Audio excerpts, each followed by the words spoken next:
ಎಲ್ಲ ವೀರಶೈವ ಲಿಂಗಾಯತ ಬಳಗಗಳ ಸಹಕಾರದಲ್ಲಿ ನಡೀತಾ ಇರ್ತಕ್ಕಂಥ ಬಸವ ಜಯಂತಿಯ ಪ್ರಯುಕ್ತ ತಮ್ಮೆಲ್ಲರಿಗೂ ವೈಯಕ್ತಿಕವಾಗಿ ಹಾಗೂ ಜಿಲ್ಲಾಡಳಿತ ಪರವಾಗಿ ಹೃತ್ಪೂರ್ವಕವಾದಂತಹ ಶುಭಾಶಯಗಳನ್ನು ಹೇಳಲಿಕ್ಕೆ ನಾನು ಬಯಸ್ತೇನೆ. ಸಮಾರಂಭದ ಸಾನ್ನಿಧ್ಯವನ್ನು ವಹಿಸಿರ್ತಕ್ಕಂಥ ಶಬ್ದ ತೇಜ ಶಿವಲಿಂಗ ಶಿವಾಚಾರ್ಯ ಸ್ವಾಮಿಗಳೇ, ವೇದಿಕೆ ಮೇಲೆ ಇರ್ತಕ್ಕಂಥ ಎಲ್ಲ ಗಣ್ಯರೇ, ವೇದಿಕೆಯ ಮುಂಭಾಗ ಇರ್ತಕ್ಕಂಥ ಎಲ್ಲ ಸಭಿಕರೇ, ಆಹ್ವಾನಿತರೇ, ನಾಗರಿಕ ಬಂಧುಗಳೇ, ಮಾಧ್ಯಮದ ಸ್ನೇಹಿತರೆ, ಈಗಾಗಲೇ ಜ್ಞಾನಮೂರ್ತಿಯವರು ಬಹಳ ಅದ್ಭುತವಾಗಿ ಬಸವಣ್ಣನವರನ್ನ ನಮಗೆ ಪರಿಚಯ ಮಾಡಿಕೊಟ್ಟಿದ್ದಾರೆ. ಅದರಲ್ಲೂ ವಿಶೇಷವಾಗಿ ಶರಣ ಸಾಹಿತ್ಯದ ವಚನ ಸಾಹಿತ್ಯದ ಸಾರವನ್ನ ಮನಮುಟ್ಟುವ ರೀತಿಯಲ್ಲಿ ಹೇಳುವ ಮೂಲಕ ಬಸವೇಶ್ವರರ ಜೀವನ ಮತ್ತು ಸಾಧನೆ ಹಾಗೂ ಸಂದೇಶದ ಪ್ರಾಮುಖ್ಯತೆಯನ್ನ ಇವತ್ತು ಬಹಳ ಅರ್ಥಪೂರ್ಣವಾಗಿ ನಮಗೆ ಹೇಳಿರೋದ್ರಿಂದ ಅವರಿಗೆ ವೈಯಕ್ತಿಕವಾಗಿ ಅಭಿನಂದನೆಗಳನ್ನು ತಿಳಿಸಲಿಕ್ಕೆ ಬಯಸ್ತೇನೆ. ಪ್ರಾರಂಭ ಮಾಡುವಾಗ ಅವರೊಂದು ಮಾತು ಹೇಳ್ತಾ ಇದ್ರು, ಬಸವಣ್ಣನವರ ಬಗ್ಗೆ ಮಾತಾಡೋದು ಬಹಳ ಕಷ್ಟ ಅಂತ. ನಿಜ. ಒಬ್ಬ ವ್ಯಕ್ತಿ ಒಂದು ಯುಗಕ್ಕೆ ಯುಗ ಪ್ರವರ್ತರಾದಾಗ ಮತ್ತು ತನ್ನ ಮುಂದಿನ ಪೀಳಿಗೆಗೆ ಮಾರ್ಗದರ್ಶಕರಾದಾಗ ಅಂಥವರನ್ನ ಅಷ್ಟು ಸುಲಭವಾಗಿ ಒಂದು ಭಾಷಣದಲ್ಲಿ ಕಟ್ಟಿಕೊಡೋದು ಕಷ್ಟ ಅನ್ನೋದೇನೋ ನಿಜ. ನಾನು ಅನೇಕ ಸಂದರ್ಭಗಳಲ್ಲಿ ಯೋಚನೆ ಮಾಡುವಾಗ ಬುದ್ಧನಿಂದ ಹಿಡಿದು ಬಸವ ಮತ್ತು ಇತ್ತೀಚಿನ ಆಧುನಿಕ ಭಾರತದ ಅಂಬೇಡ್ಕರ್ ಅವರಿಗೂ ಕೂಡ ಈ ದೇಶದ ಸಂಸ್ಕೃತಿ ಮತ್ತು ಪರಂಪರೆಯನ್ನ ಈ ಎಲ್ಲ ಮಹಾಪುರುಷರುಗಳು ನಡೆಸ್ತಾ ಬಂದಿದ್ದಾರೆ. ಅಂತಹ ಒಂದು ಮಹತ್ತರವಾದಂತಹ ಪರಂಪರೆಯ ವಾರಸುದಾರರು ನಾವೆಲ್ಲರೂ ಆಗಿದ್ದೀವಿ ಅಂತ ಹೇಳೋದೇ ನಿಜಕ್ಕೂ ಹೆಮ್ಮೆಯ ವಿಚಾರ. ಬಸವಣ್ಣನವರ ಬಗ್ಗೆ ಮಾತಾಡುವ ಪೂರ್ವದಲ್ಲಿ ನಾನು ಇಬ್ಬರು ಮಹನೀಯರನ್ನ ನೆನೆಸ್ಕೊಳ್ಳಕ್ಕೆ ಪ್ರಯತ್ನ ಮಾಡ್ತೀನಿ. ಒಬ್ರು ಬಸವಣ್ಣನವರ ಜೊತೆಯಲ್ಲೇ ಇದ್ದು ಶಿವಶರಣರಾಗಿ ಕಲ್ಯಾಣದಲ್ಲಿ ಕ್ರಾಂತಿಯಾದಾಗ ಕಲ್ಯಾಣದಿಂದ ದಕ್ಷಿಣ ಕಡೆಗೆ ಪಲಾಯನ ಮಾಡಿದ ಸಂದರ್ಭದಲ್ಲಿ ಜೀವ ರಕ್ಷಣೆಯ ಜೊತೆಯಲ್ಲಿ ಶಿವಶರಣೆಯರ ವಚನ ಸಾಹಿತ್ಯವನ್ನ ಎದೆಗಪ್ಪಿಕೊಂಡು ಪ್ರಾಣಕ್ಕಿಂತ ಹೆಚ್ಚು ಕಾಪಾಡಿದವರ ಪೈಕಿ ಚನ್ನಬಸವೇಶ್ವರರನ್ನ ನಾವು ಇವತ್ತು ನೆನೆಸಿಕೊಳ್ಳಲೇಬೇಕು. ಕಾರಣ ಇಷ್ಟೇ, ಪ್ರಾಯಶಃ ಚನ್ನಬಸವೇಶ್ವರರು ಈ ಭಾಗಕ್ಕೆ ಬರದೇ ಹೋಗಿದ್ರೆ, ಈ ಭಾಗ ಅಂದ್ರೆ ಯಾವುದು ಅಂತ ನಾನು ಆಮೇಲೆ ಹೇಳ್ತೀನಿ, ಇವತ್ತಿನ ಶಿವಮೊಗ್ಗ ಮತ್ತು ಕಾರವಾರದ ಉಳಿವಿ ಆ ಭಾಗಕ್ಕೆ ಬರದೇ ಹೋಗಿದ್ದಿದ್ರೆ ನಾವು ಇವತ್ತೇನು ವಚನದ ಬಗ್ಗೆ ಇಷ್ಟೆಲ್ಲ ಮಾತಾಡ್ತಾ ಇದ್ದೀವಿ, ವಚನ ಸಾಹಿತ್ಯ ಮತ್ತು ಕನ್ನಡ ಸಾಹಿತ್ಯ ಕ್ಷೇತ್ರದಲ್ಲಿ ವಚನ ಸಾಹಿತ್ಯವೇ ಒಂದು ವಿಶೇಷವಾದಂತ ಪ್ರಾಕಾರ ಅಂತ ನಾವೇನ್ ಹೇಳ್ತಾ ಇದ್ದೀವಿ, ಅದು ಬಹುಶಃ ನಮಗೆ ದಕ್ತಾ ಇರಲಿಲ್ವೇನೋ ಅಂತ ಅನ್ಸುತ್ತೆ ನನಗೆ. ನಿಮ್ಮಲ್ಲಿ ಎಷ್ಟು ಜನ ಉಳಿವಿಗೆ ಹೋಗಿದ್ದೀರೋ ಗೊತ್ತಿಲ್ಲ, ಹೋಗಿಲ್ಲ ಅಂದ್ರೆ ದಯಮಾಡಿ ಒಂದು ಸಾರಿ ಉಳಿವಿಗೆ ಹೋಗಿ ಬನ್ನಿ. ಚನ್ನಬಸವೇಶ್ವರರ ಗುಡಿ ಬಹಳ ಅದ್ಭುತವಾಗಿದೆ, ಪ್ರಶಾಂತವಾಗಿದೆ. ಆ ಕಾಲದಲ್ಲಿಯೇ ಅವರುಗಳ ಮೇಲೆ, ಶರಣರ ಮೇಲೆ ನಡೆದಂತ ದೌರ್ಜನ್ಯವನ್ನ ತಪ್ಪಿಸಿಕೊಂಡು ಜೀವ ರಕ್ಷಣೆಗಾಗಿ ಕಾಡು ಮೇಡುಗಳನ್ನ ದಾಟಿ ಬಂದು ಅಂತ ಸಂಪದ್ಭರಿತವಾದಂತ ವಚನ ಶ್ರೇಷ್ಠ ಸಾಹಿತ್ಯವನ್ನ ಇವರೆಲ್ಲರೂ ಉಳಿಸಿದ್ರು. ಸ್ವಂತ ಸೋದರಳಿಯ ಯಾರು ಬಸವೇಶ್ವರರ ಸೋದರಳಿಯ ಚನ್ನಬಸವಣ್ಣನವರು. ಉಳಿವಿ ಬಹಳ ಸಣ್ಣ ಗ್ರಾಮ. ಇವತ್ತು ನಾವು ಅಲ್ಲಿ ಹೋದ್ರೆ ನಿಮಗೆ ಒಂದು ಲಿಂಗಾಯತ ಕುಟುಂಬನೂ ಇಲ್ಲ. ನಾನು ಹೋಗಿದ್ದಾಗ, ನಾನಿದ್ದಾಗ ಅಲ್ಲಿ ಅಸಿಸ್ಟೆಂಟ್ ಕಮಿಷನರ್ ಆಗಿ ಅಲ್ಲೇ ಕೆಲಸ ಮಾಡಿದೆ. ಆ ಕಾರಣಕ್ಕಾಗಿ ನನಗೆ ಬಹಳ ಅತ್ಯಂತ ಪ್ರಿಯವಾದಂತಹ ಒಂದು ಜಾಗ ಅದು. ಅತ್ಯಂತ ಪುಣ್ಯಕ್ಷೇತ್ರವಾಗಿ ಇವತ್ತು ಕೂಡ ಅದು ಪರಿಣಮಿಸಿದೆ. ಎರಡನೇ ವ್ಯಕ್ತಿ ನಾನು ಈ ಸಂದರ್ಭದಲ್ಲಿ ನೆನೆಸ್ಕೊಳ್ಳೇಬೇಕಾಗಿದ್ದು ಮತ್ತು ನಾವು ನೀವೆಲ್ಲರೂ ಬಸವಣ್ಣನ ವಚನದಲ್ಲಿ ಯಾರು ಪ್ರಾತಸ್ಮರಣೀಯರು ಅಂತ ಕರಿಬೇಕು, ಅವರು 20ನೇ ಶತಮಾನದಲ್ಲಿ ನಮಗೆ ವಚನ ಸಾಹಿತ್ಯವನ್ನ ಪುನರುತ್ಥಾನ ಮಾಡಿಕೊಟ್ಟಂತ ಡಾಕ್ಟರ್ ಫಾಗು ಅಳಕಟ್ಟಿಯವರು. ಬಹುಶಃ ಫಾಗು ಅಳಕಟ್ಟಿಯವರು ಇಲ್ಲದೆ ಹೋಗಿದ್ದರೆ ಮನೆ ಒಳಗಡೆ ಇದ್ದಂತ ಈ ಏನು ಅತ್ಯಂತ ಶ್ರೇಷ್ಠವಾದಂತ ಸಾಹಿತ್ಯ ಸಂಪತ್ತು ಇವತ್ತು ನಿಮ್ಮೆಲ್ಲರ ಸ್ವತ್ತಾಗ್ತಾ ಇರಲಿಲ್ಲ. ಸಾರ್ವಜನಿಕರಿಗೆ ಮತ್ತು ಕನ್ನಡ ಸಾಹಿತ್ಯದ ಶ್ರೀಮಂತಿಕೆಯನ್ನು ಬೆಳೆಸಲಿಕ್ಕೆ ಸಾಧ್ಯವಾಗ್ತಾ ಇರಲಿಲ್ಲ. ಹಳಗಟ್ಟಿಯವರು ಒಬ್ಬ ವಕೀಲರಾಗಿದ್ದುಕೊಂಡು 20ನೇ ಶತಮಾನದ ಪ್ರಾರಂಭದಲ್ಲಿ 1926, 27, 28, 30ರ ಆ ಅವಧಿನಲ್ಲಿ ಏನು ಮನೆ ಮನೆಗೆ ಹೋಗಿ ಮಠಗಳಿಂದ ಸಂಗ್ರಹ ಮಾಡಿದ್ರಲ್ಲ ಈ ಶಿವಶರಣ ರಚನೆ ಮಾಡಿದಂತ ಈ ವಚನ ಸಾಹಿತ್ಯವನ್ನ, ಅದನ್ನೆಲ್ಲ ಸಂಗ್ರಹಿಸಿಕೊಂಡು ತನ್ನ ಹಣಕಾಸಿನಿಂದ, ತಾವು ಸಂಪಾದನೆ ಮಾಡಿದಂತ ಹಣದಿಂದ ಸ್ವಂತ ಮನೆಯನ್ನೇ ಅವರು ಮಾರಾಟ ಮಾಡಿ, ಪ್ರೆಸ್ ಕೂಡ ಮಾಡಿ, ಅದನ್ನ ಪ್ರಿಂಟ್ ಹಾಕಿ ಹಾಕಿಸಿ ಇವತ್ತು ನಮ್ಮ ಕೈಗೆ ಸಿಗುವ ಹಾಗೆ ಮಾಡಿದಾರಲ್ಲ, ಆ ಕಾರಣಕ್ಕಾಗಿ ಆ ಮಹನೀಯರಿಗೆ ಒಂದು ದೊಡ್ಡ ನಮಸ್ಕಾರ ಬರಬೇಕು. ಬಹುಶಃ ಅದೇ ಸಂದರ್ಭದಲ್ಲಿ ಅಂತ ನೆನೆಸ್ಕೊತೀನಿ ನಾನು, ನಮ್ಮ ದೇಶದ ಏನು ನಾವು ಸಿಂಧು ಬಯಲಿನ ನಾಗರಿಕತೆ ಅಂತ ಹೇಳ್ತೇವೆ, ಪ್ರಯರ್ ಟು ದಟ್ 1913 ಅಂತ ಅನ್ಕೊತೀನಿ, ಅದಕ್ಕಿಂತ ಹಿಂದೆ ನಮಗೆ ಈ ದೇಶಕ್ಕೆ ಒಂದು ಬಹಳ ಉನ್ನತವಾದಂತಹ ಒಂದು ಚರಿತ್ರೆ ಇದೆ, ಒಂದು ದೊಡ್ಡ ಪರಂಪರೆ ಇದೆ, ಒಂದು ದೊಡ್ಡ ನಾಗರಿಕತೆ ಇದೆ ಅಂತ ನಮಗೆ ಗೊತ್ತಿರಲಿಲ್ಲ. ಫಾಗು ಅಳಕಟ್ಟಿಯವರು ಬರೋ ಪೂರ್ವದಲ್ಲಿ ಕೂಡ 800 ವರ್ಷಗಳ ಬಗ್ಗೆ ನಾವೇನ್ ಮಾತಾಡ್ತಾ ಇದ್ದೀವಿ, 800-900 ವರ್ಷಗಳವರೆಗೆ ಈ ಸಾಹಿತ್ಯ ಒದಗೋಗಿತ್ತು. ಇಲ್ಲದ ಬಗ್ಗೆ ನಮಗೆ ವಚನ ಸಾಹಿತ್ಯದ ಈ ಸಂಪತ್ತು ಸಿಗ್ತಾ ಇರಲಿಲ್ಲ, ಮತ್ತೆ ಶಿವಶರಣೆಯರ ಬಗ್ಗೆ ಮತ್ತು ಅವರ ಒಂದು ಈ ಕೊಡುಗೆಯ ಬಗ್ಗೆ ಗೊತ್ತಾಗ್ಲಿಕ್ಕೆ ಸಾಧ್ಯವಾಗ್ತಾ ಇರಲಿಲ್ಲ. ಇತ್ತೀಚಿನ ಸಂಶೋಧನೆಗಳ ಪ್ರಕಾರ ನಾನು ಓದ್ಕೊಂಡಂಗೆ, ನನ್ನಲ್ಲಿ ಸ್ವಲ್ಪ ತಪ್ಪಿದ್ರೆ ದಯವಿಟ್ಟು ಕ್ಷಮಿಸಿ, ನಾವು ಹೆಚ್ಚಾಗಿ ತಿಳ್ಕೊಂಡಿರೋದು ಬಸವಣ್ಣವ್ರ ಬಗ್ಗೆ, ಅಕ್ಕ ಮಹದೇವಿಯವ್ರ ಬಗ್ಗೆ, ಅಲ್ಲಮ ಪ್ರಭು ಬಗ್ಗೆ, ದೇವರ ದಾಸ್ಯಮೇನ, ಹೀಗೆ ಸಾಕಷ್ಟು ನಮಗೆ ಪ್ರಚಲಿತಲ್ಲಿರ್ತಕ್ಕಂಥ ಜನಪ್ರಿಯರಾಗಿರ್ತಕ್ಕಂಥ ವಚನಕಾರರು, ಶ್ರೇಷ್ಠ ಸುಧಾರಕರುಗಳು. ಅದರೊಳಗೂ ಬಸವಣ್ಣವರಂತ ಅವ್ರು ಹೇಳ್ಬಿಟ್ರು ವಿಶ್ವಜ್ಞಾನಿ ಅಂತ ಹೇಳಿದ್ರು, ವಿಶ್ವ ಜ್ಯೋತಿ ಅಂತ ಹೇಳಿದ್ರು. ಯಾವುದೇ ರೀತಿಯಾದಂತ ಅದರಲ್ಲಿ ಅತಿಶಯೋಕ್ತಿ ಇಲ್ಲ. 900 ವರ್ಷಗಳ ಹಿಂದೆ ಒಬ್ಬ ಮನುಷ್ಯ ಇತರರು ಕೂಡ ತನ್ನಂಗೆ ಅಂತ ಭಾವಿಸಿ ಆ ಮೂಲಕ ಸಮಾಜದಲ್ಲಿ ಒಂದು ದೊಡ್ಡ ಕಂಪನವನ್ನೇ ಎಬ್ಬಿಸಿದಂತ ಮಹಾಪುರುಷ ಅಂತ ಹೇಳಿದ್ರೆ ಅದು ಬಸವಣ್ಣವರು. ನಮ್ಗೆ 50 ವರ್ಷದ ಹಿಂದೆ ಏನಾಯ್ತು ಅಂತಲೇ ಗೊತ್ತಿಲ್ಲ. 100 ವರ್ಷದ ಹಿಂದೆ ಅಂತಂದ್ರೆ ಇವರೆಲ್ಲ ಹಳೆ ಕಾಲದವರು ಅಂತ ಹೇಳ್ತಾರೆ. 200 ವರ್ಷ ಅಂತಂದ್ರೆ ಅವ್ರಿಗೆ ಗೊತ್ತೇ ಇಲ್ಲ ಅಂತ ಹೇಳ್ತಾರೆ. ನಮಗೆ ನಮ್ಮ ತಂದೆ ಬಗ್ಗೆ ಗೊತ್ತಿದೆ, ತಾತನ ಬಗ್ಗೆ, ಅಜ್ಜಿ ಬಗ್ಗೆ ಗೊತ್ತಿರೋದು ಬಹಳ ಕಡಿಮೆ. ಮುತ್ತಜ್ಜಿ ಬಗ್ಗೆ ಅಂತೂ ಏನೋ ಗೊತ್ತೇ ಇಲ್ಲ. ಯೋಚನೆ ಮಾಡಿ, 800 ವರ್ಷಗಳ ಹಿಂದೆ ಈ ಸಮಾಜ ಹೆಂಗಿದ್ದಿರ್ಬೇಕು. ಇವತ್ತು ಆಧುನಿಕತೆಯ ಯುಗದಲ್ಲಿಯೇ ನಮ್ಮಲ್ಲಿ ಮೌಢ್ಯ ಇದೆ, ಕಂದಾಚಾರಗಳಿದೆ, ಅಸಮಾನತೆ ಇದೆ, ದೌರ್ಜನ್ಯ ನಡೀತಾ ಇದೆ, ಒಬ್ಬರು ಇನ್ನೊಬ್ಬರನ್ನ ಸಹಿಸ್ಲಿಕ್ಕೆ ಆಗ್ತಾ ಇಲ್ಲ, ಹೊಟ್ಟೆ ಕಿಚ್ಚನಿಂದ, ದ್ವೇಷದಿಂದ ಪರಸ್ಪರ ಕಿತ್ತಾಡ್ತಾ ಇರುವ ಈ ಸಂದರ್ಭದಲ್ಲಿ 800 ವರ್ಷಕ್ಕೆ ಹಿಂದೆ ಹೋಗ್ಬೇಡಿ, ಅವತ್ತಿನ ಸಮಾಜ ಹೇಗಿದ್ದಿರಬಹುದು.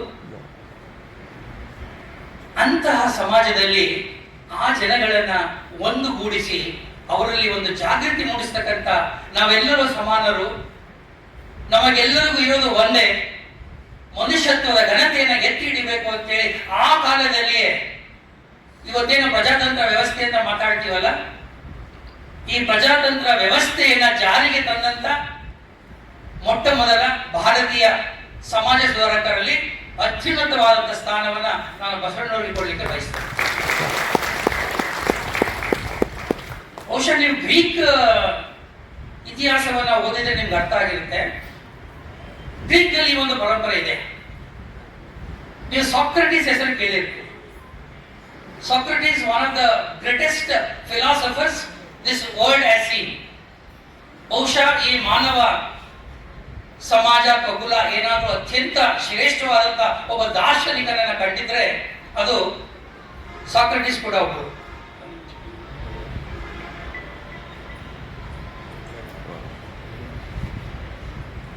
ಸಾಕ್ರೆಟಿಸ್ ಅವರಲ್ಲಿ ಏನಿತ್ತಂದ್ರೆ ಪ್ರಶ್ನೆ ಮಾಡತಕ್ಕಂಥ ಮೂಲಭೂತವಾದಂತಹ ಮನಸ್ಥಿತಿ, ಸಮಾಜದ ಅಂಕುಡೊಂಕುಗಳನ್ನ ತಿದ್ದುವಂಥದ್ದು, ಸಮಾಜದಲ್ಲಿರ್ತಕ್ಕಂಥ ಓರೆಕೋರೆಗಳನ್ನ ಪ್ರಶ್ನೆ ಮಾಡೋದ್ರ ಮೂಲಕ ಸಮಾಜದಲ್ಲಿ ಜಾಗೃತಿಯನ್ನು ಮೂಡಿಸ್ತಕ್ಕಂಥ ಕೆಲಸವನ್ನು ಆತ ಮಾಡ್ತಾ ಇದ್ದ.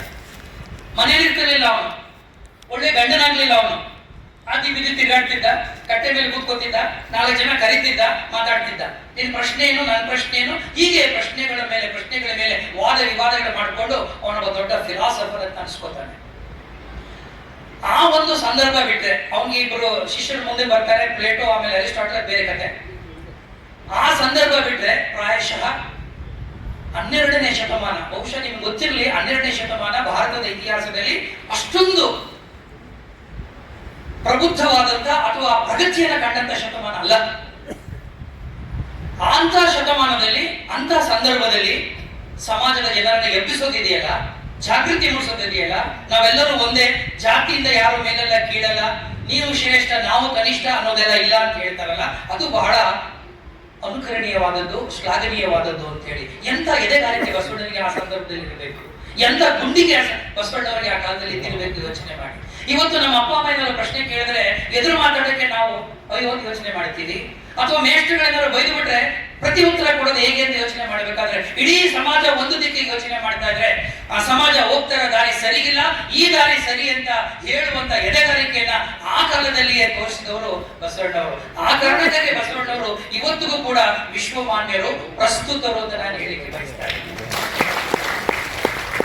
ಬಸವಣ್ಣವರ ಸಾಹಿತ್ಯ ಎಷ್ಟು ಸರಳವಾಗಿದೆ ಅಂದ್ರೆ, ಅವ್ರು ಹೇಳಿದ್ರಲ್ಲ ಸಪ್ತ ಸೂತ್ರಗಳು ಅಂತ ಹೇಳಿ, ಸುಖ ಸಂಸಾರಕ್ಕೆ 12 ಸೂತ್ರಗಳಂತ ಈ ಕೆಟ್ಟ ಸಿನಿಮಾಗಳೆಲ್ಲ ಬಂದ್ಬಿಟ್ಟಿದೆ. ಇಲ್ಲ, ಒಬ್ಬ ಒಳ್ಳೆ ಮನುಷ್ಯನಾಗಿ ಬದುಕಬೇಕಾದ್ರೆ ಇವತ್ತು ಸಮಾಜದಲ್ಲಿ ಈ ಸಪ್ತ ಸೂತ್ರಗಳು ಕಲ್ತು ಬಿಟ್ಟರೆ ಸಾಕು, ಇನ್ನೇನು ಬೇಕಾಗಿಲ್ಲ. ಬಹಳ ದೊಡ್ಡ ದೊಡ್ಡ ಗ್ರಂಥಗಳನ್ನ ಅಭ್ಯಾಸ ಮಾಡಬೇಕಾಗಿಲ್ಲ. ವಿವೇಕಾನಂದರು ಅಂತ ಹೇಳ್ತಾರೆ, ಒಬ್ಬ ಮನುಷ್ಯ ಅಹಂಕಾರವಿಲ್ಲದ ಒಬ್ಬ ಮನುಷ್ಯ ಯಾವುದೇ ಪುಣ್ಯಕ್ಷೇತ್ರಗಳಿಗೆ ಹೋಗದೆ, ಯಾವುದೇ ಧರ್ಮ ಗ್ರಂಥಗಳನ್ನ ಓದದೆ ಆತ ಮೋಕ್ಷವನ್ನ ಸಾಧಿಸಬಲ್ಲ ಅನ್ನೋ ಮಾತನ್ನ ಹೇಳ್ತಾರೆ. ಆದ್ರೆ ಮಾಡಬೇಕಾಗಿದೇನು, ತನ್ನಲ್ಲಿರುವಂತ ಅಹಂಕಾರವನ್ನ ಬಿಡಬೇಕು ಅಂತ ಹೇಳ್ತಾರೆ.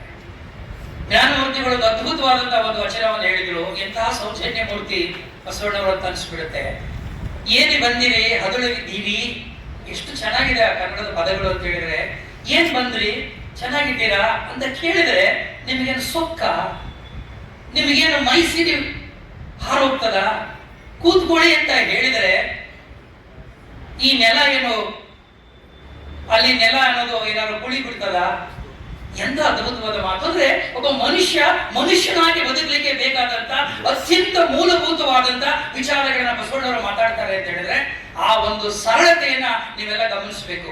ಇವತ್ತಿಗೂ ಬುದ್ಧ ಯಾಕೆ ಪ್ರಸ್ತುತ ಅಂದ್ರೆ, because Buddha spoke about all the greatest things of life in a very very simple and chaste language called Pali. ಬಹುಶಃ ಬುದ್ಧ ಏನಾದ್ರು ಸಂಸ್ಕೃತ ಭಾಷೆಯಲ್ಲಿ ಅವತ್ತು ಬೋಧನೆ ಮಾಡಿದ್ರೆ ಇವತ್ತು ಬುದ್ಧ ನಮ್ಮ ಕೈಗೆ ಸಿಗ್ತಾ ಇರಲಿಲ್ಲ. ಪಾಳಿ ಭಾಷೆ ಅವತ್ತಿನ ಜನಸಾಮಾನ್ಯರ ಭಾಷೆ ಆಗಿದ್ರಿಂದ, ಬುದ್ಧ ಆ ಭಾಷೆಯಲ್ಲಿ ಬೋಧನೆ ಮಾಡಿದ್ರಿಂದ ಇವತ್ತಿಗೂ ಕೂಡ ಆತ ಸರಳದಲ್ಲಿ ಸರಳರಾಗಿ ಬಹಳ ಜೀವನದ ಅತ್ಯಂತ ಶ್ರೇಷ್ಠವಾದಂತ ತತ್ವಗಳನ್ನ, ದರ್ಶನಗಳನ್ನ ನಮಗೆ ಬಹಳ ಚೆನ್ನಾಗಿ ಪರಿಚಯ ಮಾಡಿಕೊಟ್ಟಿದ್ದಾರೆ. ಅದೇ ಹಾದಿಯಲ್ಲಿ ಬಸವಣ್ಣವರ ಕನ್ನಡ, ವಚನಕಾರರ ಕನ್ನಡ, ಶರಣೆಯರ ಕನ್ನಡ, ಶರಣರ ಕನ್ನಡ ಯಾರಿಗೆ ಅರ್ಥ ಆಗಲ್ಲ?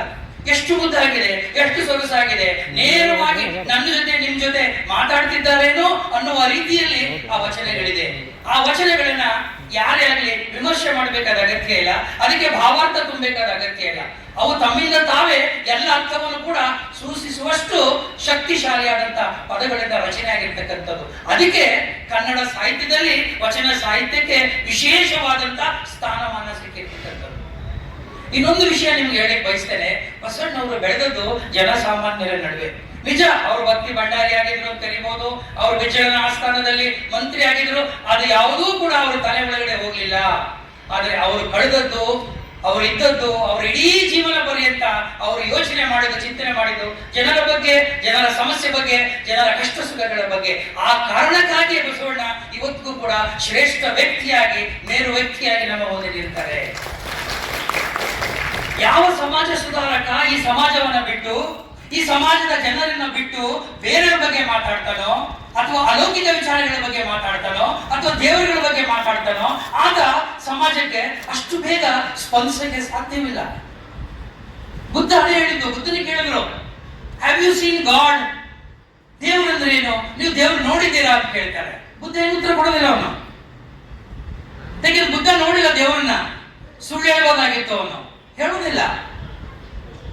ಗೊತ್ತಿಲ್ಲದಿರುವ ದೇವರ ಬಗ್ಗೆ ನಾನು ಮಾತಾಡೋದಿಲ್ಲ, ಗೊತ್ತಿರುವ ಈ ಮನುಷ್ಯರು ಮತ್ತು ಮನುಷ್ಯರ ಸಂಬಂಧಗಳು ಮತ್ತು ಮನುಷ್ಯರು ಅನುಭವಿಸ್ತಾ ಇರ್ತಕ್ಕಂಥ ಕಷ್ಟ ಸುಖಗಳ ಬಗ್ಗೆ ಮಾತ್ರ ನಾನು ಮಾತಾಡಬಲ್ಲೆ ಅಂತ ಹೇಳ್ತಾನಲ್ಲ, ಆ ಒಂದು ತತ್ವವನ್ನ ಬಸವಣ್ಣವರಲ್ಲಿ ನಾವು ಕಾಣಲಿಕ್ಕೆ ಸಾಧ್ಯ ಇದೆ.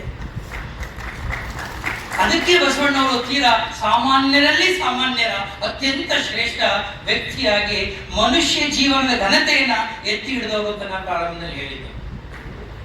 ಇತ್ತೀಚಿನ ಸಂಶೋಧನೆ ಅಂತ ಹೇಳಿದಾಗ ಅದರ ಪ್ರಕಾರ ಈ 4-5 ಜನ ಪ್ರಚಲಿತಲ್ಲಿರ್ತಕ್ಕಂಥ ನಮ್ಮ ಸುಧಾರಕರುಗಳು ಅಥವಾ ಏನು ಶರಣರನ್ನ ಬಿಟ್ರೆ, ವಚನಕಾರ ಬಿಟ್ರೆ 133 ಶರಣರನ್ನ ಇವತ್ತು ನಮ್ಮ ವಿದ್ವಾಂಸರುಗಳು ಗುರುತಿಸಿದ್ದಾರೆ. ಇವರು ಕೂಡ ವಚನ ಸಾಹಿತ್ಯಕ್ಕೆ ಅತ್ಯಂತ ಶ್ರೇಷ್ಠವಾದ ರೀತಿಯಲ್ಲಿ ಅವರು ತಮ್ಮ ಕೊಡುಗೆಯನ್ನು ಕೊಟ್ಟಿದ್ದಾರೆ. ಇವರೆಲ್ಲರೂ ಕೂಡ ನಿಮಗೆ ಗೊತ್ತಿರಲಿ, ಕಾಯಕ ಸಮಾಜಕ್ಕೆ ಸೇರಿದಂತ, ಸಮಾಜದ ಅತ್ಯಂತ ತಳ ವರ್ಗದಿಂದ ಬಂದಂತ, ದುಡಿಮೆ ವರ್ಗದ ಶ್ರಮ ಸಂಸ್ಕೃತಿಯನ್ನು ನಂಬಿದಂತ ಈ ಜನರು, ಸಾಮಾನ್ಯ ಜನರು. ಇವ್ರು ಯಾರು ಕೂಡ ಅರಮನೆಯ ಸುಪ್ಪತ್ತಿಗೆ ಬೆಳೆದವರಲ್ಲ. ಇವ್ರು ಯಾರು ಕೂಡ ದೊಡ್ಡ ದೊಡ್ಡ ಅಧಿಕಾರದಲ್ಲಿ ಇದ್ದವರಲ್ಲ. ನಿಮ್ಮ ಹಾಗೆ ಬದುಕನ್ನ ಕಟ್ಟಿಕೊಂಡು, ತಮ್ಮ ಮಕ್ಕಳಿಗಾಗಿ ಒಳ್ಳೆಯ ವ್ಯಕ್ತಿತ್ವವನ್ನು ಕಟ್ಟಿಕೊಂಡು, ಅತ್ಯಂತ ನೀತಿಯಾದಂತ, ಅತ್ಯಂತ ಧರ್ಮವಾದಂತ ಬದುಕನ್ನ ಮಾಡಿದಂಥವ್ರು. ಅನುಭವ ಮಂಟಪದಲ್ಲಿ ಇದ್ದವ್ರು ಯಾರು? ಅಕ್ಕ ಮಹಾದೇವಿ, ಅಲ್ಲಮ ಪ್ರಭು, ಬಸವಣ್ಣವರ ಹೊರತುಪಡಿಸಿದ್ರೆ ನಮಗೆ ಗೊತ್ತಿರುವ ಕೆಲವು 4-6 ಜನ ಶರಣರು ಬಿಟ್ರೆ ಇದ್ದವರೆಲ್ಲರೂ ಕೂಡ, ಶಿವಶರಣರು, ಶರಣೆಯರೆಲ್ಲರೂ ಕೂಡ ಅತ್ಯಂತ ಶ್ರಮಿಕ ವರ್ಗದಿಂದ ಬಂದಂತವರೇ ಆಗಿದ್ರು. ಆ ಕಾರಣಕ್ಕಾಗಿ ಬಸವಣ್ಣವರು ನಮಗೆ ಅತ್ಯಂತ ಆಪ್ತರಾಗೋಗ್ತಾರೆ. ನಾನು ಲಾಸ್ಟ್ ಟೈಮ್ ಇದೇ ವೇದಿಕೆಯಲ್ಲಿ ಆಯ್ದಕ್ಕಿ ಲಕ್ಕಮ್ಮನ ಬಗ್ಗೆ ಒಂದು ಮಾತು ಹೇಳಿದ್ದೆ. ಆಯ್ದಕ್ಕಿ ಲಕ್ಕಮ್ಮ ಅಂತಕ್ಕಂಥ ಒಬ್ಬ ಹೆಣ್ಮಗಳು, ಅವಳ ಗಂಡ ಆಯ್ದಕ್ಕಿ ಮಾರಯ್ಯ ಅಂತ ಹೇಳಿ, ಅವನ ಕೆಲಸ ಏನು? ಸಂತೆನಲ್ಲಿ ಎಲ್ಲ ಬೆಳಿಗ್ಗೆಯಿಂದ ಸಂಜೆವರೆಗೆ ವ್ಯಾಪಾರ ಆದ್ಮೇಲೆ ಅಕ್ಕಿ ಮಾರಾಟ ಮಾಡಿದ್ದೆಲ್ಲ ಉಳಿದಿರುತ್ತಲ್ಲ, ಬಿದ್ದಿರುತ್ತಲ್ಲ, ಅದನ್ನ ಎತ್ಕೊಂಡು ಬರ್ತಕ್ಕಂಥ ಒಂದು ವೃತ್ತಿಯನ್ನ ಮಾಡತಕ್ಕಂಥದ್ದು. ಬಹುಶಃ ವಚನ ಸಾಹಿತ್ಯ ಹೋದ್ರೆ ಒಬ್ಬ ಮನುಷ್ಯನ ಜೀವನದ ಘನತೆಯ ಬಗ್ಗೆ, ವೃತ್ತಿಯ ಬಗ್ಗೆ ಘನತೆಯನ್ನ ತಂದುಕೊಳ್ಬೇಕಾದ್ರೆ ಅರ್ಥ ಮಾಡ್ಕೊಳ್ಳಿಕ್ಕೆ ಅಲ್ಲಿ ಸಾಧ್ಯವಾಗ್ತದೆ. ಅದಕ್ಕೆ ಹೇಳಿದ್ದಾನೆ ಅವರು ಕಾಯಕವೇ ಕೈಲಾಸ ಅಂತ. ಆದ್ರೆ ಅದು ಕಾಯವೇ ಕೈಲಾಸವೂ ಕೂಡ ಆಗುದುಂಟು. ಕಾಯವು, ಕಾಯ ಅಂದ್ರೆ ದೇಹ, ಕಾಯವೇ ಕೈಲಾಸ, ಹಾಗೆ ಕಾಯಕವೂ ಕೂಡ ಕೈಲಾಸ. ವರ್ಕ್ ಈಸ್ ವರ್ಷಿಪ್ ಅನ್ನೋ ಮಾತನ್ನ 1900 ವರ್ಷಗಳಿಂದನೇ ಬಸವಣ್ಣವರು ಹೇಳದಲ್ಲದೆ ಮನನ ಮಾಡಿಕೊಡ್ತಾರೆ. ಅಂತಂದ್ರೆ ಅವರ ಒಂದು ವಿಚಾರ, ಸಾಹಿತ್ಯ ಮತ್ತು ವಿಚಾರಗಳು ಎಷ್ಟು ಗಟ್ಟಿಯಾಗಿದ್ವು ಅಂತ ಕೂಡ ನಾವು ಅರ್ಥ ಮಾಡ್ಕೋಬೇಕು. ಇವತ್ತು ಏನು 133 ಜನಗಳ ಅಥವಾ ಶಿವಶರಣೆಯರ ಬಗ್ಗೆ ಇದೆ, ಅವ್ರ ಬಗ್ಗೆ ಕೂಡ ಇವತ್ತು ನಮ್ಮಲ್ಲಿ ಪುಸ್ತಕದ ರೂಪದಲ್ಲಿ ಅವರೆಲ್ಲ ಸಾಹಿತ್ಯ ಮತ್ತು ವಚನಗಳು ಕೂಡ ಇವತ್ತು ಪಬ್ಲಿಷ್ ಆಗಿದೆ. ಅವು ಕೂಡ ಹೆಚ್ಚು ಪ್ರಚಾರ ಆಗಬೇಕು ಅಂತ ಹೇಳ್ತಾ, ಅಕ್ಕನ ಒಂದು ಮಾತು ನೆನಪಾಗ್ತಾ ಇದೆ. ನಾವೇನೇನೋ ಮಾತಾಡ್ತೀವಿ, ಏನೇನೋ ತಿಳ್ಕೊಂಡಿದ್ದೀವಿ ಅನ್ನೋ ಭ್ರಮೆ, ಅಹಂಕಾರದಲ್ಲಿ ಬೆಳೀತಾ ಇರ್ತೀವಿ. ಅಕ್ಕ ಒಂದೇ ಮಾತು ಹೇಳ್ತಾರೆ, ಎಲ್ಲವನ್ನರಿತು ಫಲವೇನಯ್ಯ, ತನ್ನ ತಾನರಿಯಬೇಕಲ್ಲವೇ. ಎಲ್ಲವನ್ನರಿತು ಫಲವೇನಯ್ಯ, ತನ್ನ ತಾನರಿಯಬೇಕಲ್ಲವೇ. ತನ್ನಲ್ಲಿ ಅರಿವು ಸ್ವಯಂವಾಗಿರಲು ಅನ್ಯರ ಕೇಳಲುಂಟೆ, ಚನ್ನಮಲ್ಲಿಕಾರ್ಜುನನ ಮಾತನ್ನು ಹೇಳ್ತಾರೆ. ನಾವು ಜಗತ್ತೇ ಗೊತ್ತು ಅಂತ ಹೇಳ್ತಾ ಇದ್ದೀವಿ, ಅವ್ರು ಗೊತ್ತು, ಇವ್ರು ಗೊತ್ತು, ಅದು ಗೊತ್ತು, ಇದು ಗೊತ್ತು ಅನ್ನುವ ಭ್ರಮೆನಲ್ಲಿ, ಅಹಂಕಾರದಲ್ಲಿ ನಾವೆಲ್ಲ ಬದುಕ್ತಾ ಇದ್ದೀವಿ. ಅದನ್ನ ಬಿಟ್ಟು ನನ್ನ ಬಗ್ಗೆ ನನಗೆ ಎಷ್ಟು ಗೊತ್ತಿದೆ ಅನ್ನುವಂಥ ಆತ್ಮನಿವೇದನೆಯನ್ನ, ಆತ್ಮವಿಮರ್ಶೆಯನ್ನ ಮಾಡ್ಕೊಳ್ಳೋಕೆ ಪ್ರಾರಂಭ ಮಾಡಿದಾಗ ಪ್ರಾಯಶಃ ಇಂಥ ಮಹಾಪುರುಷರುಗಳ ಜೀವನಕ್ಕೆ ನಿಜವಾದ ಅರ್ಥವನ್ನ ನಾವು ನೀವೆಲ್ಲರೂ ಕೂಡ ಸಲ್ಲಿಸಲಿಕ್ಕೆ ಸಾಧ್ಯವಾಗುತ್ತೆ ಅಂತ ಹೇಳ್ತಾ, ಬಹುಶಃ ನನಗೆ ಗೊತ್ತಿರುವ ಹಾಗೆ ಒಬ್ಬ ಇತಿಹಾಸದ ವಿದ್ಯಾರ್ಥಿಯಾಗಿ ಹೇಳ್ತೀನಿ, ಈ ದೇಶದಲ್ಲಿ ಹುಟ್ಟಿದಷ್ಟು ಮಹಾಪುರುಷರುಗಳು ಯಾವ ದೇಶದಲ್ಲೂ ಹುಟ್ಟಿಲ್ಲ. ನಾನು ದಾಖಲೆ ಕೂಡ ಮಾಡಿದ್ದೀನಿ. ದಿನ ಇಡೀ ಅಮೆರಿಕ ಸುತ್ಕೊಂಡ್ ಬನ್ನಿ, ಅಮೆರಿಕಾಗೆ ಇರೋದು ಬರೀ 500 ವರ್ಷದ ಇತಿಹಾಸ ಮಾತ್ರ ಸ್ನೇಹಿತರೆ. America has got a history of only 500 years. 500 ವರ್ಷದಿಂದ ಅಮೆರಿಕ ಅನ್ನತಕ್ಕಂಥ ದೇಶ ಇರಲಿಲ್ಲ. ಅಲ್ಲಿ ಒಂದು ಭೌಗೋಳಿಕವಾದ ಪ್ರದೇಶ ಇತ್ತು ಅಷ್ಟೇ. ಈ 500 ವರ್ಷದ ಇತಿಹಾಸದಲ್ಲಿ ನಿಮಗೊಬ್ಬ ಥಾಮಸ್ ಜೆಫರ್ಸನ್ ಸಿಗ್ಬಹುದು, ಒಬ್ಬ ಜಾರ್ಜ್ ವಾಷಿಂಗ್ಟನ್ ಸಿಗ್ಬಹುದು, ಅಥವಾ ವುಡ್ರೋ ವಿಲ್ಸನ್ ಸಿಗ್ಬಹುದು ನಿಮಗಷ್ಟೇ. You can count the philosophers of these countries even in the west. ನೀವು ಇಡೀ ವೆಸ್ಟ್ಗೆ ಹೋಗಿ, ಇಂಗ್ಲೆಂಡ್ಗೆ ಹೋಗಿ ಬನ್ನಿ, ಅಥವಾ ಈ ದೇಶದ, ಈ ಜಗತ್ತಿನ ಯಾವುದೇ ಮೂಲೆಗೆ ಹೋಗಿ ಬನ್ನಿ, ಈ ದೇಶದಲ್ಲಿ ಹುಟ್ಟಿದಂತ ಬುದ್ಧನ ಕಾಲದಿಂದ ಹೇಳ್ತಾ ಇದ್ದೀನಿ, 2500 ವರ್ಷದಿಂದ ಹೇಳ್ತಾ ಇದ್ದೀನಿ, ಅದಕ್ಕೆ ಪೂರ್ವದಿಂದಲೂ ಕೂಡ ಐತಿಹಾಸಿಕವಾಗಿ ನಾನು ನಿಮ್ಗೆ ಹೇಳಬಲ್ಲೆ. ಈ ದೇಶದಲ್ಲಿ ಹುಟ್ಟಿದಷ್ಟು ಸಂತರು, ಸತ್ಪುರುಷರು, ಮಹಾಪುರುಷರುಗಳು ಪ್ರಾಯಶಃ ಯಾವ ದೇಶದಲ್ಲೂ ಕೂಡ ಹುಟ್ಟಿಲ್ಲ. ಆ ಎಲ್ಲ ಮಹಾಪುರುಷರುಗಳಿಗೆ, ಧಾರ್ಮಿಕ ಸುಧಾರಕರುಗಳಿಗೆ, ಸಮಾಜ ಸುಧಾರಕರುಗಳಿಗೆ ನಾವು ಗೌರವ ತಂದುಕೊಡೋದು ಯಾವಾಗ, ಯಾವ ರೀತಿ ಅಂತ ಹೇಳಿದ್ರೆ, ಬಹುಶಃ ಅವ್ರು ಹಾಕೊಟ್ಟಿದ್ದಂತ ಮಾರ್ಗ, ನನ್ನ ದಾರಿಯನ್ನ ಪದ ಉಪಯೋಗಿಸಲಿಲ್ಲ, ಮಾರ್ಗ. ಅದ ಕಾರಣಕ್ಕಾಗಿನೇ ನಾನು ಬಸವನವರ ತತ್ವಗಳನ್ನ ಮಾರ್ಗ ಅಂತ ಕರೀತೀನಿ. ಇದು ಒಂದು ವಿಶೇಷವಾದಂತ ಒಂದು ಬಸವ ಮಾರ್ಗವನ್ನೇ ನಮಗೆ ಹಾಕೊಟ್ಟಿದ್ದಾರೆ. ಮಾರ್ಗಕ್ಕೆ ಒಂದು ಉದ್ದೇಶ ಇರುತ್ತೆ. ಒಂದು ದಾರಿಗೆ ಒಂದು ಹಾದಿಗೆ ಇರೋದಿಲ್ಲ. ಆದ್ರೆ ಬಸವ ಮಾರ್ಗಕ್ಕೆ ತನ್ನದೇ ಆದಂತ ಒಂದು ಉದ್ದೇಶ ಇರುತ್ತೆ. ಅದೇ ರೀತಿ ಬುದ್ಧ ಮಾರ್ಗ, ಅದೇ ರೀತಿ ಅಂಬೇಡ್ಕರ್ ಮಾರ್ಗ ಆಗ್ಬೋದು, ಗಾಂಧಿ ಮಾರ್ಗ ಆಗ್ಬೋದು. ಇವೆಲ್ಲವೂ ಕೂಡ ನಮ್ಮ ಎಲ್ಲರ ಜೀವನವನ್ನ ಅತ್ಯಂತ ಶ್ರೀಮಂತಗೊಳಿಸಲಿಕ್ಕೆ ಸಾಧ್ಯವಾಗುತ್ತೆ. ಅದಕ್ಕಿಂತ ಹೆಚ್ಚಾಗಿ ಬಹುಶಃ ನಾವು ನೀವೆಲ್ಲರೂ ಆವಾಗ ಇವಾಗ ಮನುಷ್ಯತ್ವ ಮರೆತು ನಾವು ವರ್ತನೆ ಮಾಡ್ತೀವಲ್ಲ, ನಮ್ಮ ಒಳಗಡೆ ಇರ್ತಕ್ಕಂಥ ಮನುಷ್ಯತ್ವವನ್ನ ಆಗೊಮ್ಮೆ ಈಗೊಮ್ಮೆ ಎಚ್ಚರಿಸ್ತಕ್ಕಂಥ ಕೆಲಸವನ್ನ ಈ ಮಹನೀಯರು ಮಾಡ್ತಾ ಇದ್ದಾರೆ. ಅವರೆಲ್ಲರಿಗೂ ಒಳ್ಳೇದಾಗಲಿ, ಆ ಮೂಲಕ ಈ ಸಮಾಜಕ್ಕೆ ಮತ್ತು ನಮಗೆ ಒಳ್ಳೇದಾಗಲಿ ಅಂತ ಹೇಳ್ತಾ ನಾನು ಸೂಪರ್. Thank you sir.